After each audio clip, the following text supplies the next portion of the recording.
வீட்டில் நீ பாட்டு வாங்கி கைது போடுற, அதில் நீ தான் குற்றவாளி எழுதி வச்சுட்டு போகிறாங்க. அதில் என்ன எழுதிருக்குன்னு படித்து பார்த்து கைது போடியா? சரிங்க ஐயா.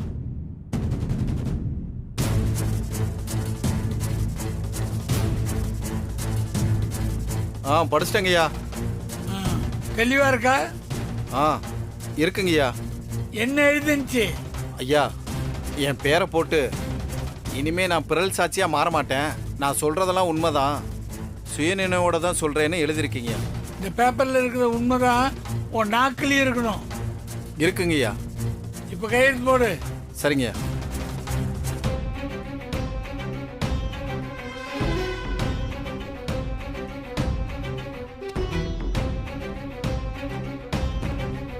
நீங்க உங்க சாட்சியங்களை நீதிபதி முன்னாடி சொல்லலாம். ஐயா, நான் ஏற்கனவே கோர்ட்ல எல்லாத்தையும் சொல்லிட்டேங்க ஐயா. நானும் எல்லாத்தையும் படிச்சு தான் வந்திருக்கேன். இருந்தாலும் நீங்க உங்க ஸ்டாண்ட்ல மாறாம இருக்கீங்கன்னு தெரிஞ்சுக்கணும்ல. சொல்லு. ஐயா, இந்த ஆக்சிடென்ட்டை நான் தான் முதல்ல கண்ணால பார்த்தேன். இது கொலையா இருக்கும்னு எனக்கு தெரியலங்க ஐயா. அக்யூஸ்ட் யாருன்னு தெரிஞ்சதுக்கு அப்புறம் தான் எனக்கு பழசெல்லாம் கொஞ்சம் ஞாபகம் வந்துச்சுயா. என்ன ஞாபகம் வந்துச்சு? இதோ நிக்கிறாரே மாறன், அவருக்கும் இறந்து போன பாண்டியனுக்கும் முன்பகை இருந்துச்சுங்கய்யா. ஐயா, நான் இந்த விட்னஸ குறுக்கு விசாரணை பண்ணணும். எஸ், புசிட்.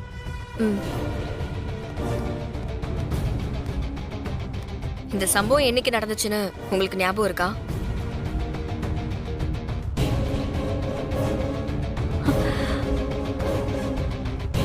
டேட் கேக்குறேன். Date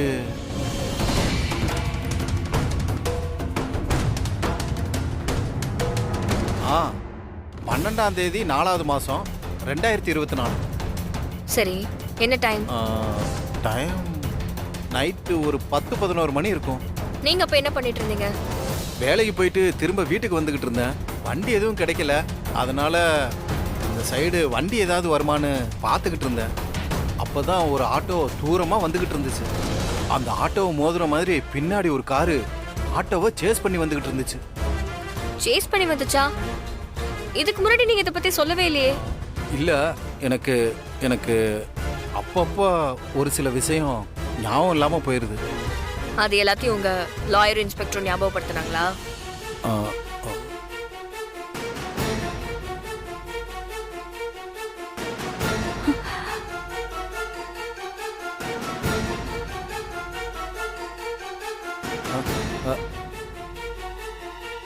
objection your honour. இவங்க என்னுடைய விட்னஸ குறுக்கு விசாரணை செய்யறங்கிற பேர்ல அவங்க சொல்ற பொய்ய உண்மையாக்க முயற்சி பண்றாங்க யுவர் ஆனர். இல்லைங்கய்யா, இவரு இதோட 2வது தடவை இந்த கோர்ட்டுக்கு வந்து ஆஜராகிறாரு. ஏற்கனவே போலீஸ் ஸ்டேஷன்ல இது ஆக்சிடென்ட், அத பண்ணது மாறன் தானே சொல்லியிருக்காரு. இப்ப மறுபடியும் கோர்ட்டுக்கு வந்து சொல்லும் போது இது ஆக்சிடென்டே இல்ல, கொலை, எங்க அண்ணனுக்கும் இவருக்கும் முன்பகை இருந்துச்சுன்னு புதுசா ஒரு கதையை சொல்லிட்டு இருக்காரு. இப்ப பாத்தீங்கன்னா 3வதா ஆட்டோவை கார் சேஸ் பண்ணி வந்துச்சுன்னு புதுசா ஒரு விஷயத்த சொல்றாரு. எஃப்ஐஆர்ல இவர் சொல்ற இந்த சேசிங் விஷயம் எழுதிருக்காங்களான்னு தெரிஞ்சுக்கணுங்கய்யா. என்னையா எஃப்ஐஆர் எழுதிருக்கீங்களா? அது அவர் இப்பதான் சொன்னார் யுவர் ஆனர், நான் எழுதிடுறேன். என்ன புது எஃப்ஐஆர் எழுத போறியா?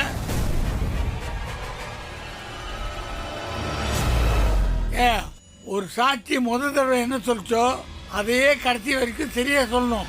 உங்க சாட்சி நேரத்துக்கு ஒரு தடவை மாறி மாறி சொல்றாரு.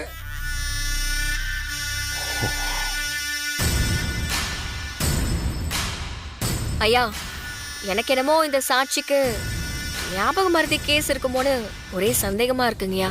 இவருக்கு இருக்கிற ஞாபக மருதியில இவரு நாளைக்கே ஆட்டோவை சேஸ் பண்ணிட்டு வந்தது மாறன் தான். ஆனா மாறன் பக்கத்துல உட்கார்ந்து இருந்தது வீரா, இல்ல ராகவன், இல்ல ராமச்சந்திரன். இல்லங்கய்யா, உங்க பேரை கூட சொன்னாலும் சொல்லுவாருங்கய்யா. என்னது என் பேரை சொல்லுவாங்க? என்னப்பா என் பேரை சொல்லுவியா? ஐயோ ஐயா, அப்படிலாம் இல்லைங்க ஐயா. மாறன் தான் ஓட்டிட்டு வந்தாரு, ஆக்சிடென்ட் பண்ணிட்டு நிக்காம போயிட்டாருங்கய்யா. இதையாவது அடுத்த ஏரி வரைக்கும் கரெக்டா சொல்லுவியா இல்ல மறுபடியும் மாற்றி சொல்லுவியா? நான் மாத்தி எல்லாம் பேச மாட்டேங்கய்யா. நீங்க போலாம். நான் வரேங்கய்யா. ஐயா, அடுத்து என்னோட அம்மா முத்துலக்ஷ்மி, தங்கச்சி பிருந்தா, இவங்க 2 பேரையும் விசாரிக்க உங்க அனுமதி வேணுங்கய்யா. Proceed. வணக்கம் ஐயா. ஐயா, அப்படி சண்டை நடந்திருந்தா கண்டிப்பா என் பையன் என்கிட்ட சொல்லியிருந்திருப்பாங்க ஐயா. அப்படி நடந்திருக்க வாய்ப்பே இல்லைங்க ஐயா. இது கொலையா இருக்க எந்த வாய்ப்பும் இல்லைங்க ஐயா. ஓ, அது கொலை இல்லைன்னு கன்ஃபார்ம் பண்ணிக்கிட்டு தான் உங்க பொண்ணு அவருக்கு கட்டி கொடுத்தீங்களா? ஆ, ஆமாங்க ஐயா. அதான் கேஸ் இங்கேயே முடிஞ்சு போச்சே. அதான் ஃபேமிலி மொத்தம் காம்ப்ரமைஸ் ஆகிட்டீங்க. மறுபடியும் எதுக்கு இந்த கேஸ் எடுத்து நடத்தணும்? இல்லை யுவர் ஆனர், அவங்க காம்ப்ரமைஸ் ஆனாலும் ஒரு கொலை குற்றவாளியை தப்பிக்க விட்டுறக்கூடாதுல்ல யுவர் ஆனர். நாளைக்கே ஒரு கொலை பண்ணிட்டு அந்த குடும்பத்தில் இருக்கிற ஒரு பொண்ணை கல்யாணம் பண்ணிக்கிறேன்னு கிளம்பிடக்கூடாதுல்ல. இந்த கேஸ் ஒரு தவறான முன்னுதாரணமாக ஆயிடக்கூடாதுல்ல யுவர் ஆனர். ஓ, செல்ஃப் இன்ட்ரெஸ்டா இந்த கேஸ் எடுத்து நடத்துறீங்க? ஆமாம் யுவர் ஆனர். உங்களை மாதிரி காவல்துறை அதிகாரி தான் இன்னைக்கு இருக்கிற சொசைட்டிக்கு தேவை. உங்களுக்கு என் பாராட்டுகள். இதே மாதிரி எல்லா கேஸையும் ஃபாலோ பண்ணுவீங்களா? பண்ணுவேன் யுவர் ஆனர். ஆ, இப்போ ட்ராக் ரெக்கார்ட் எல்லாம் படித்தேன். நீங்க நல்லாவே ஃபாலோ பண்ணிருக்கீங்க.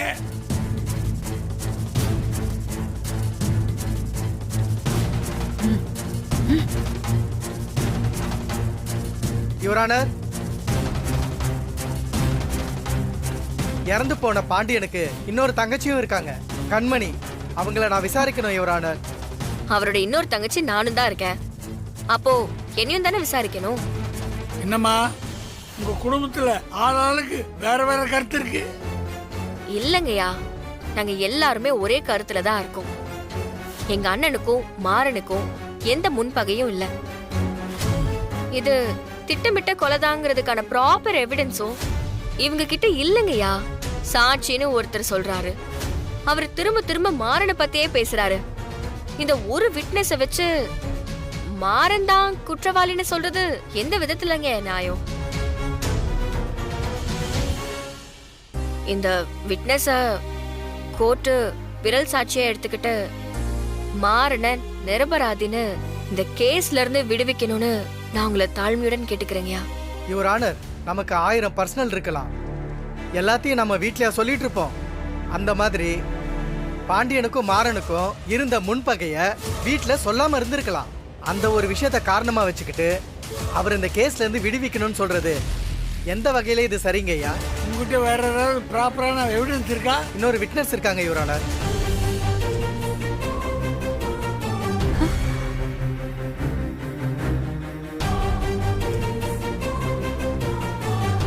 இன்னொரு விட்னஸா?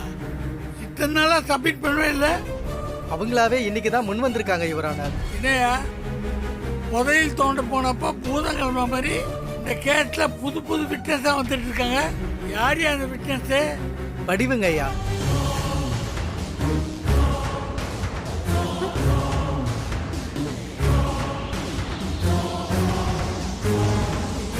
வடிவு வடிவு வடிவு.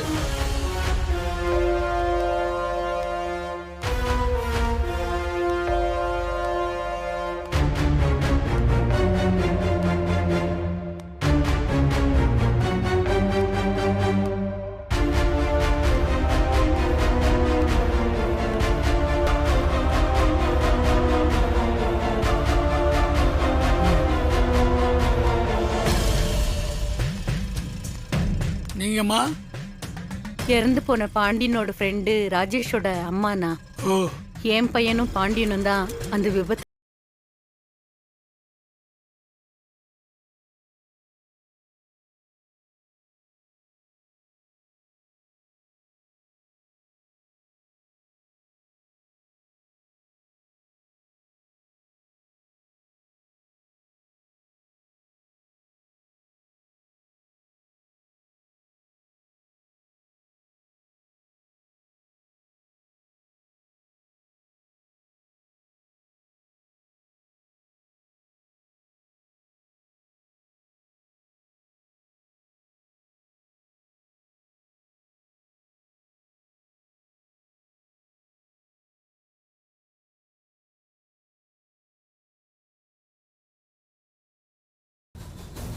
இதுக்கு பின்னாடி இவ்ளோ பெரிய சதி பண்ணிருக்கான்னு இத்தனை நாளா நீங்க இதை சொல்லாம இன்னைக்கு எப்படிமா சொல்றீங்க? ஐயா இதோ கூண்டுல நிக்கிறாங்களே, இத்தனை நாளா எங்க வீட்டுல தான் இருந்தாங்க. அப்பெல்லாம் எதுவுமே சொல்லாம இன்னைக்கு இங்க வந்து மாத்தி பேசுறாங்க ஐயா. ஏமா உங்க பையனை கொண்டு இருக்காங்கன்னு சொல்றீங்க, அவங்க வீட்லயே போய் நீங்க எப்படிமா இத்தனை நாள் தங்க முடியும்? அது இவங்களுக்கு பயம் யுவரானர், தனியா இருக்காங்க. அவங்க பெரிய குடும்பம், அவங்களால நம்ம உயிருக்கு ஏதாவது ஆபத்து வந்துருமோன்னு பயந்துட்டு இருந்தாங்க. அதனால தான் அவங்க கிட்டேயே அடைக்கலம் கேட்டு அவங்க வீட்லயே போய் பாதுகாப்பா இருந்தாங்க யுவரானர். ஏன் சார் இத நீங்க அவங்களுக்கு சொல்லி கொடுத்து கூட்டிட்டு வரலையா? நீங்களா சொல்லிட்டு இருக்கீங்க? இங்க பாருமா, நீ உன் லிமிட்டை தாண்டி பேசிட்டு இருக்க. உன்ன மாதிரி ஆளுங்க கூட ஆர்கியூமெண்ட் பண்றதையே நான் அசிங்கமா நினைக்கிறேன். உனக்கு கோர்ட்டை பத்தி என்ன தெரியும்? நான் எதுவும் படிச்சிருக்கியா? என்னையா பேசிட்டே போற? அந்த பொண்ணு வாதாட நான் பர்மிஷன் கொடுத்துருக்கேன். அவங்கள தப்பா பேசினா என்ன பேசுறதுக்கு சமம். கண்டெம்ட் ஆஃப் த கோர்ட் தெரியுமில்ல? இல்ல யுவரானர், அவங்க லிமிட்டை அவங்க லிமிட்டை கிராஸ் பண்ணல. சரியாதான் கேட்குறாங்க. நீங்க ஒரு கேள்வி கேட்குறீங்க, அதுக்கு சாட்சி சரியா பதில் சொல்லணும்னா அது என்ன அர்த்தம்? என்னம்மா அவங்கள குறுக்கு விசாரணை பண்றீங்களா? இல்லைங்கய்யா, எனக்கு கொஞ்சம் டைம் வேணுமா? ஆமாங்கய்யா. விசாரணையை நாளைக்கு மதியத்துக்கு மேலே ஒத்தி வைக்கிறேன்.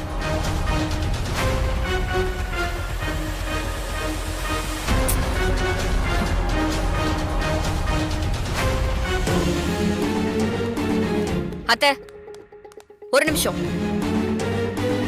ஏன் இப்படி பண்றீங்க? கோர்ட்ல எதுக்கு மாரணிக்கு எதிராக பொய் சாட்சி சொன்னீங்க? நான் பொய் ஒன்றும் சொல்லல. நான் சொன்னதெல்லாம் உண்மை. எது உண்மை? பாண்டியனுக்கும் மாறனுக்கும் சண்டை நடந்திருக்கு. யார் சொன்னாங்க? என் பையன் தான் சொன்னான். நீங்க மாறனை பழி வாங்கணுங்கிறதுக்காக பொய் சொல்லிட்டு இருக்கீங்க அத்தை. மாறன் அப்படி உங்களுக்கு என்னத்த பண்ணிட்டான்? அந்த வீட்ல இருக்கிற எல்லாரும் இத்தனை நாள் உங்களை அந்த வீட்ல ஒருத்தவங்கள தான் பார்த்தாங்க. அதுக்கு நீங்க காட்டுற நன்றி கடனா இது? எதுக்காக அவனை ஜெயிலுக்கு அனுப்பணும்னு நினைச்சிட்டு இருக்கீங்க? வீட்ல சாப்பாடு போட்டு பாத்துக்கிட்டா என் புள்ள திரும்ப வந்துருவானா? ஏண்டி அவன் உசுருக்கு அவங்க கொடுத்த அடைக்கலம் ஈடாயிடுமா? நான் உசுரோடு இருக்கிற வரைக்கும் என் புள்ள சாவையும் மறக்க மாட்டேன். அதுக்கு காரணமா இருந்த அந்த மாறனையும் மறக்க மாட்டேன்டி. நீ அவனை உன் புருஷனா நினைச்சு காப்பாத்த நினைக்கலாண்டி. அதுக்காக எல்லாரும் உன் பக்கம் வந்து நின்றுவாங்கன்னு நினைச்சியா? என் பையன் சாவுக்கு எனக்கு நியாயம் வேணும். என் பையன் அவன் கொன்னது உண்மைதானே? அப்ப இதுவும் உண்மைதான். அவன் செஞ்ச கொலைக்கு அதிகபட்சமா என்ன தண்டனை கிடைக்கணுமோ அது அவனுக்கு கிடைக்கணும்டி. அதுக்காக நான் என்ன வேணாலும் செய்வேன். அத்தை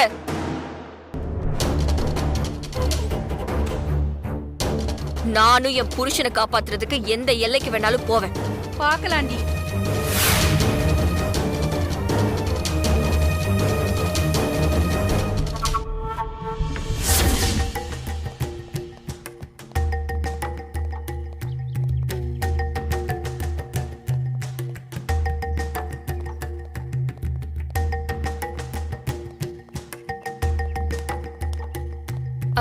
சார் சார் ரொம்ப நன்றி சார். எதுக்குமா? இல்ல நான் ஆர்கியூ பண்றதுக்கு பெர்மிஷன் கொடுத்தீங்கல்ல. பர்மிஷன் கொடுத்ததுக்கு தப்புன்னு சொல்றியாமா? இல்ல சார், அப்படிலாம் இல்ல. இந்த மாதிரி கேஸ் நடந்துகிட்டு இருக்கும்போது ஜட்ஜி கிட்ட பேசக்கூடாது, தெரியுமில்ல உனக்கு? இல்ல சார், சாரி, நான் தப்பா எதுவும் நினைச்சு பேசல. பயப்படாத, நான் உனக்கு சும்மாலாம் பர்மிஷன் கொடுக்கலமா. உன் நேர்மையும் உன் புத்திசாலித்தனமும் எனக்கு பிடிச்சது, அதனால தான் உனக்கு பர்மிஷன் கொடுத்தேன். அதுவும் இல்லாமல் குற்றம் சாட்டப்பட்ட குற்றவாளிக்கு ஆஜராக லாயர் இல்லைன்னா அவங்களுக்கு சொந்தமான யாரை வேணாலும் வாதாட வைக்கலாம்னு சட்டத்திலே இருக்கு. ஏன் குற்றவாளியை ஆர்கியூ பண்ணலாம். இதே மாதிரி ஆர்கியூ பண்ணி எத்தனையோ பேர் ஜெயிச்சிருக்காங்க. சட்டத்தில் இப்படி இடம் இருக்குதால தான் நான் உனக்கு பர்மிஷன் கொடுத்தேன். இருந்தாலும் ரொம்ப தேங்க்ஸ் சார். தேங்க்ஸ் டபுள் ஆகும்போது அது லஞ்சம் மாதிரி தெரியுது. ஐயோ சார், அந்த மாதிரிலாம் எதுவும் இல்லை சார், தப்பா எடுத்துக்காதீங்க. நான் ஒன்றும் புருஷனை நிரபராதியும் தீர்ப்பு கொடுக்கலாமா? அதுக்கு இன்னும் டைம் இருக்கு. அதுக்கு நீ நிறைய ஸ்ட்ரகிள் பண்ண வேண்டியிருக்கும். இன்னைக்கு ஒரு நாள் ஆர்கியூ பண்ணிட்டோம், நம்ம ஜெயிச்சிட முடிவு பண்ணுறது இன்னும் நிறைய இருக்கு. நான் கண்டிப்பா விட்டு கொடுக்க மாட்டேன் சார். உன் ஹஸ்பண்ட் குற்றவாளியா நிரபராதின்னு எனக்கு தெரியாது. கோர்ட்டுக்கு சாட்சியும் ஆதாரம் தான் முக்கியம். அதை வச்சு தான் என்னால் தீர்ப்பு சொல்ல முடியும். பொய் எப்பவுமே நம்ம கண்ணு முன்னாடியே இருக்கும், ஆனால் உண்மை நம்ம கையிலே தான் இருக்கும். நாம தான் அதை கவனிக்காம மிஸ் பண்ணியிருப்போம். அதனால எதையும் மிஸ் பண்ணுறதுமா. சரிங்க சார். நான் சொல்றது உனக்கு புரியுது இல்ல? புரியுது sir. All the best. Thank you sir. மா சார், நான் உடனே ஒன்று கேட்கணும். என்ன சார்? நீ நிஜமாவே லா படிக்கலையா? இல்ல சார், நான் பிகாம் தான் படிச்சேன். ஒரு நல்ல லாயரை இந்த கோர்ஸ் மிஸ் பண்ணிடுச்சுமா. நல்லா ஆர்கியூ பண்ற. All the thank you. Best. Thank you sir.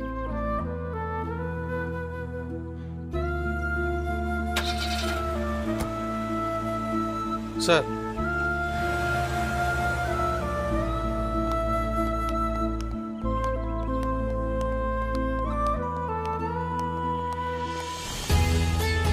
மாறா மாறா, நீ காரணம்லாம் எதுவும் சொல்ல வேண்டாம். எனக்காக வாதாடினால அது போதும்.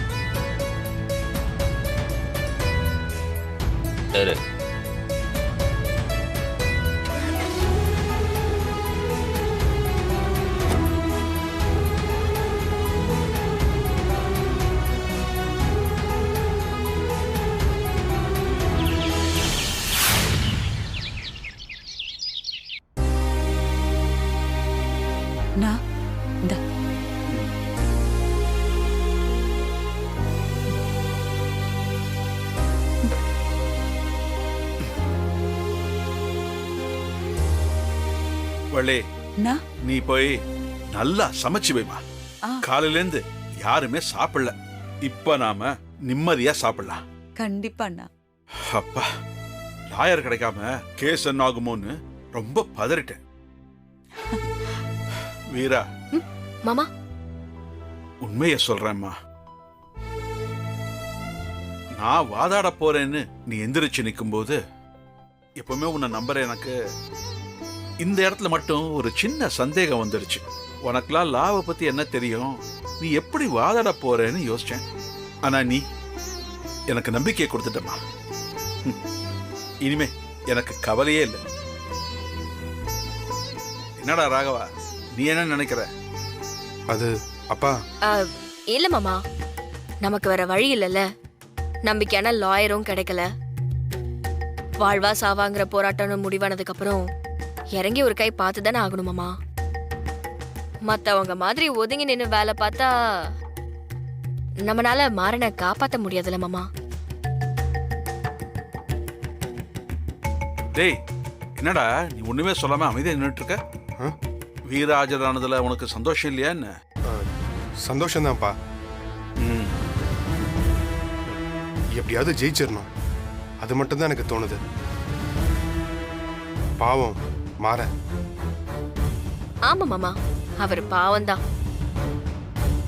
ஏன்னா பாதி பேரோட பாவத்தை சுமந்துகிட்டு இருக்காருல்ல, அவர் பாவம்தான்.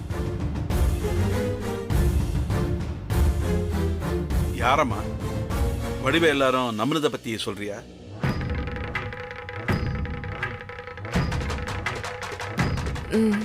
ஆமா மாமா. அந்த பொம்பளை எல்லாம் வீட்டுக்குள்ளேயே சேர்த்துக்க கூடாது. உன்ன சொல்லணும், அந்த அம்மாக்கு யாருமே இல்ல, ஐயோ பாவும், எங்க போவோம், காலம் பூரா நம்ம வீட்லயே வச்சு காப்பாத்தலான்னு கூட்டிட்டு வந்த பத்தியா? அதுக்கு என்ன செய்யணுமோ அதை நல்லா செஞ்சிருச்சு. ஊமை போட்ட மாதிரி மூஞ்ச வச்சுக்கிட்டு கோர்ட்ல நின்னு என்ன பேச்சு பேசுது பத்தியா? அது நல்லாவே இருக்காது அதெல்லாம். வள்ளி, அப்படிலாம் சொல்லாத. என்ன சொல்லாத? உன் பையன் செய்யாத தப்ப சொல்லி அதுக்கு தண்டனை வேற வாங்கி கொடுக்க பாக்குது அந்த அம்மா. அவங்க பையன் சாவுக்கு காரணம் மாறன் தானே. அந்த வருத்தத்துல இருந்து இன்னும் அவங்க வெளியவே வரல. அதனால ஏதாவது